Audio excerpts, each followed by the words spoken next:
Hello and welcome to Spicy Samosas. I'm your host Gavin, and today I'll be joined by some of our young company members who are going to be taking on the Spicy Samosa Sauce Challenge. Today I'm joined by two of my young company members.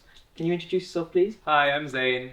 Hi, I'm Martha. Lovely to have you guys here. Lovely to be As you can see, we have some samosas here in front of us, and we have our first sauce named Awesome Sauce. Awesome. It doesn't look so awesome, I have to say. It doesn't look appealing. No, It doesn't look crazy appealing, but Yeah. we're going to run with this. So we're all going to take our first samosa. And you're going to take a big dips. I think for this one you can take a big. Okay. I've had it before. You can take a big dip. Okay. This is exciting stuff, actually. This is our awesome sauce. Awesome. We're going Totally into awesome. that. Smells Cheers. good. Cheers. Cheers.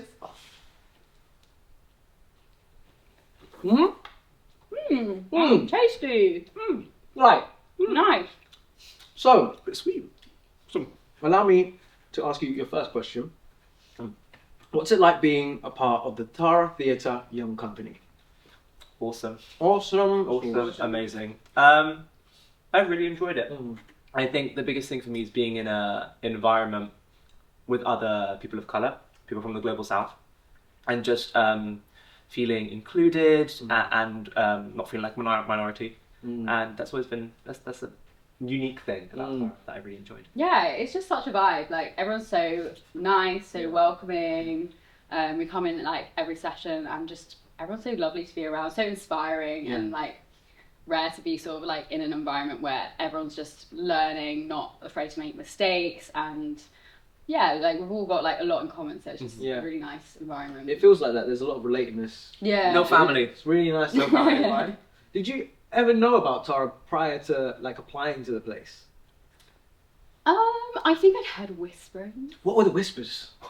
Just you know, this like aura. Love that. You know, the that Tara aura. But no, like I hadn't really like seen like directly Tara's work or anything like that. So no, it was very exciting to sort of come into the fold. When I was 12, I came to There's see. a story. Yeah. When I was 12, I came to see Jack and the Beanstalk, and I sat right there in that chair. Wow. And I Phoenix chair. because I think my uncle did Tara when he was younger. Oh my god, Nico And so- baby, right here. And not like blood related, but he was a family friend, so they used to come see his shows when he was like my age when he was here, and then he stopped doing it after he was like 25 or something. But then I got sent by another cousin. They sent it to me, and I was like, "Oh, I know about this." What are we saying with this sauce? It's fine. On a It level, was delicious, Oh, but nice. like there was no spice to it. no spice to it. I think that's been the general consensus. Yeah. For this. So I'll take another bite tasty, here. but like no spice. Kind of mediocre. Mhm. Not mediocre. That's the wrong word for it. Light. Yes, light and spice. Light and tasty. Sweet. We have our second sauce here, and it's called hot breath. Interesting. Okay. Hot breath. I think Will my breath grab be some- hot? You be the judge now. We'll see about that. You be the Okay. judge of that. Do you want to grab a little samosa? Yeah. And what's your strategy here? Are you going eating the whole samosa? Yeah, I'm hungry. Oh, you're Fair going play. full samosa. I'm going full samosa, yeah. I'm going one bite. And That's we're all fine. fine with a little double dip. Yeah, double yeah, dip, yeah, yeah. Different points, maybe. Cool. Yeah, I'm using different. I'm Yeah, using different yeah, vibe. yeah. Cool. I'm gonna take this here. I think I know how this one tastes, so I'm gonna take a little Yeah, bit. this is looking more like a chutney. You got really rich now, honey. Oh no! Don't worry. Darn. Not the stage. Not the earth. Actually, the earth full been covered. Yeah, we've covered it. You guys ready? Yeah. Mm. Okay. It's sweet. Sweet. Nice and sweet. I like that. One more. Straight So- back in. Team, tell me, making a play from scratch, has it been a vibe? Is it a vibe? Yeah, it's Definitely. totally a vibe. Like, you come in every week and you're like, you don't know what's gonna happen. I feel like there's like nothing like too much at stake. You're just coming in, you're playing, you're seeing, you're bouncing off each other's ideas, and then you leave just so much more inspired. It's great. I think it can be daunting to start off with, but if you all gel on the right vibe, as you say, I think you can create beautiful art. Oh. Yeah. What was your understanding of what devising like a play was? Like, what was your From like perception? from like school, you like devising in GCSE and A level, and so that was my preconceived sort of understanding of it. And that's more, when you're in a sort of structure like that, it's more rigid, and you have to put in a chair duet and do this and do that. Whereas when you come into this sort of space to do devising, it's more flexible, and you can really play with what you've got and use your imagination. And I thought what was great about this process was it was character driven. Yeah. Which I've never been in a devising process that's been character driven, Yeah. and that's been really exciting. Like creating our own characters and then seeing how they respond to the other characters in the room. That's been 100%. great. And it was partly due to like circumstance of like being in such a like high. There was not a lot of time that we had, and so it was about the conversation I had with Nick was about how do we provide autonomy, but also we can't give too much because then we don't have enough time. And so creating that structure where Nick was like, let's just create a loose outline of the play and then actually get their characters and give them agency in that. And you guys did such an amazing job with going in so deep with those characters and then just slot them in. And they started really well. Yeah. It started really, really well. Yeah. I'm so impressed, like how Nick's managed to like maintain everyone's like sort of how developed everyone's character is and all these different plot lines in such a short amount of time. Like it's amazing. She's a wizard. She really She's is. working, it's the same amount. Shout out to Nick. Cool. We have our third sauce, and this one's called Devil's Fart. Okay. Love that. Devil's. I mean, it's I not don't wanna have it looking now. the most appealing. Yeah, so I can see why you might name that. It's giving soy sauce. Dark. Yeah. It's giving Tar. Yeah, it's giving tar. It's giving. It's giving mystery. It's like it's hidden. It's giving Devil's Fart, to be honest. Sweet. Let's grab our Dive in. samosas. Oh gosh, I'm it is still such a- recycling this one. I've been in a round already. So Big dip? yeah, you go for it. Oh, okay. You get in there. Ooh, it looks like oyster sauce or something. Oh, please be nice. That name has really put me off. It's fine. Oh no, it's dripping. It's dripping. I'm waiting for the... Okay, cheers. Go. Okay, go. Cheers. Ooh. I don't like that. Hmm? That does not taste good. It has a certain je ne sais quoi. Is it like... What is it? I'll tell you afterwards. Oh, Is it tamarind? It is tamarind. Oh no. well It is done. tamarind. That was a good guess. Not a fan. Great guess. So, we've been in this process for a while now. Mhm. What's been your biggest win so far? And what's been your biggest challenge? Ooh.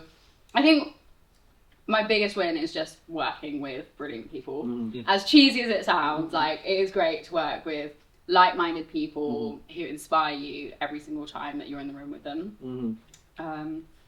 What's your win? Biggest win. I think definitely the little family team we've made. Sweet. I think having a sort of found family support network has been lovely. Not coming from a strong performance background, being in a place of like-minded individuals is really a big win. A big win. Do you still remember your angel buddies? Yeah. Yes, making yeah, of sure. course I do. Just making Yeah, sure. I do. Of course I I've do. been checking out my Good. buddy. What kind of Good. question is that? Okay. And challenges.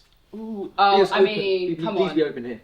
Mateus's warm-ups. Oh, everyone's saying this. I actually Leaves me wonder. wheezing. Cool, They're intense.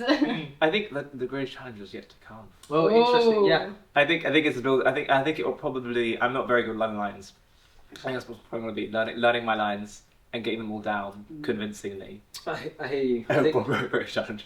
one of my favourite directors, also a mentor of mine, she said, she said something. What did she say? She said that you always in a process go through the dark night of a soul, and that's like the moment where the whole company feels shit. It feels like you're at death's door, Yeah. and everyone's questioning it. There's a lot of anxiety.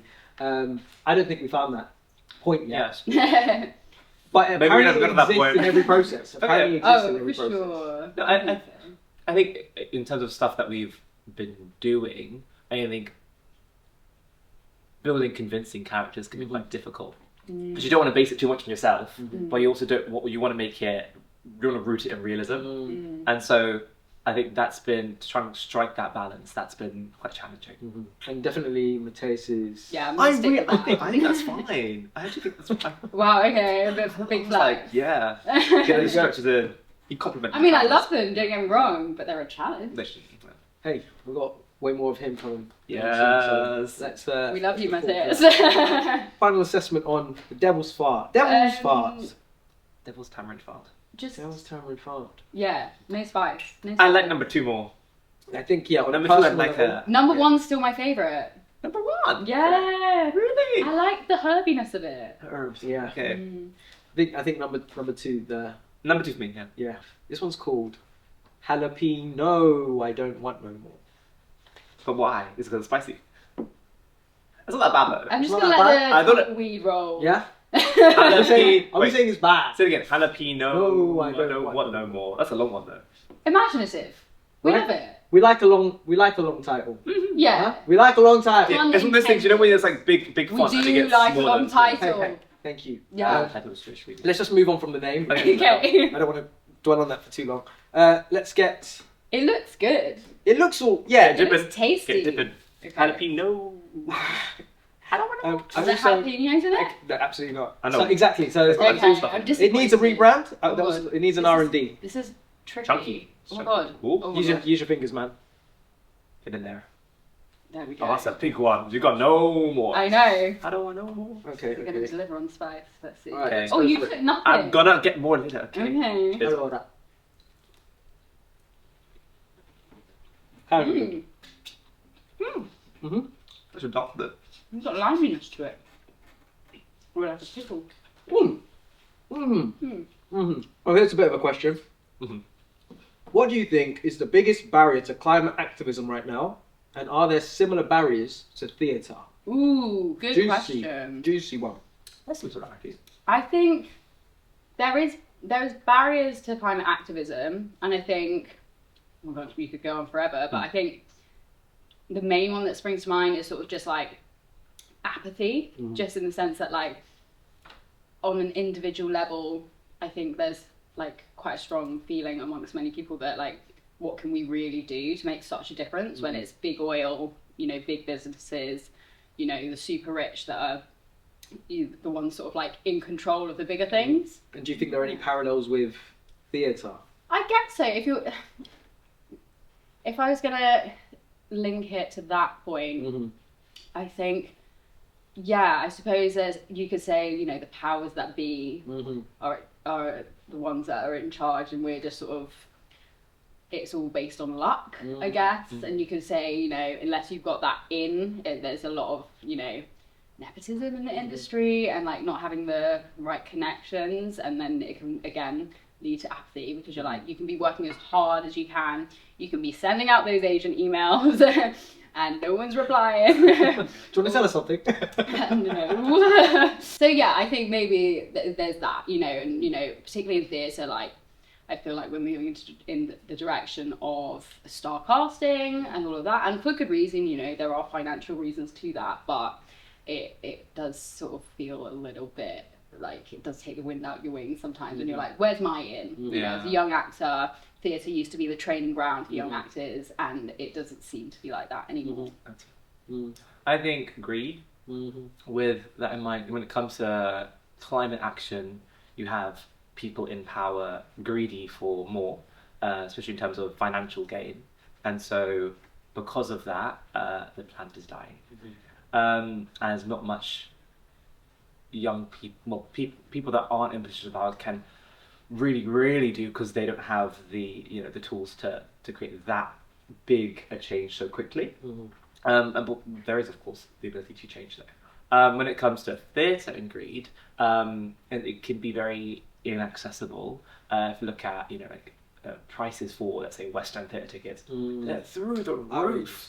Especially with like star casting, it's like £300-400. Like people from working class backgrounds cannot afford to go to the theatre unless they're like specific nights for they're cheaper. And on top of that, if we look at greed as well, it's money in terms of tickets, but also let's say you've got to pay a lot for training. If you want professional training, that gives you, let's say a leg up, that also costs a lot, and that can have an element of greed to it too. Sauce? I think this is a little bit more than the other ones. Yeah. I can It's agree with that. Well, Yeah. Compared to the other ones, yeah.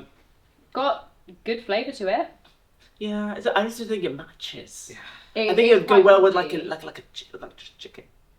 I hear what you're saying. Shall we get to our last sauce? Yeah. Yes. We've got our last sauce here. Dun, dun, dun. And this one has a pretty long name.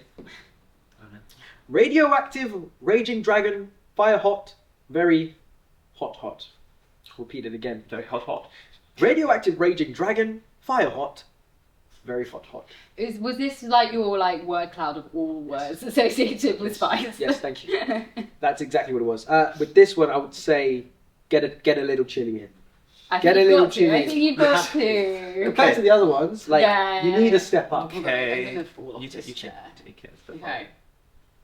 Oh my gosh. Oh my god. But yeah, chili needs to go in. Gosh. Oh, come on. We need Okay. a spoon with this. Okay. Big one. I don't want to though. Come on. We've been screaming for this. I'm testing my brownness right now. Okay. Okay, hang on. Here we go. I'm gonna This is gonna fall off in a Slap. second. Ready? 3, 2, 1. Mmm. Mm-hmm. So tasty. That's the best tasting one. Interesting consistency. Oh. It's coming, right? There's a little there. Mm. There's something that arises afterwards. We've spoken a lot about industry, careers, all of that kind of jazz. What I would like to know is, as your careers are progressing inside the industry, what do you want the theatre scene to look like in 10 years? So I'll repeat that again. What do you want the theatre scene to look like in 10 years? I think accessibility in every sense of the word. I think there are a lot of great schemes happening for young people, for people from diverse backgrounds, whether that's ethnicity, disability. There are great schemes out there. I'd like to see in 10 years time those schemes sort of manifesting like down the line and seeing the impact of that in real time happening. I'd also just like to see sort of, despite all of these schemes happening, it feels like theatre's more and more inaccessible at the moment. And I briefly touched upon how I feel like for young actors in particular, the way the industry is at the moment, all the big stars are coming to theatre, pushing out sort of theatre actors and then therefore pushing out younger actors. And I'd love to see sort of younger actors returning and using theatre as their playground, using it as further training, and I just don't think there's anything that's like theatre, and I think it's great for any young actor to do, and I think that's what I'd love to see in 10 years time, returning to that. Yeah. I think accessible, more diverse, more inclusive. I think the thing that Tara does so well is it focuses on people that don't get such a big spotlight when it comes to West End or when it comes to more let's say well-known productions, and so just by that sort of being pushed more, more funding in the arts, definitely. I think that would lead to also more diverse stories. I think a lot of the same stories by the same people are told again and again and again, and there's nothing new really. Yeah. And so new work, more funding, that sort of stuff. Fingers crossed, right? Thank you, team, for coming in today and having some samosas and some sauces that I don't know what's saucing. To be honest, I don't know if there was saucing enough. I like this. This was my favourite. This one, I think we start with that. I think so. I think there needs to be a little bit of a change in. I need to be crying by the end. It's a question for Mark. A practical guide on how to save the world when no one fucking else is. Showing at Tara Theatre on the 15th to the 19th of April. Come on down, it's going to be amazing. Massive side eye if you don't.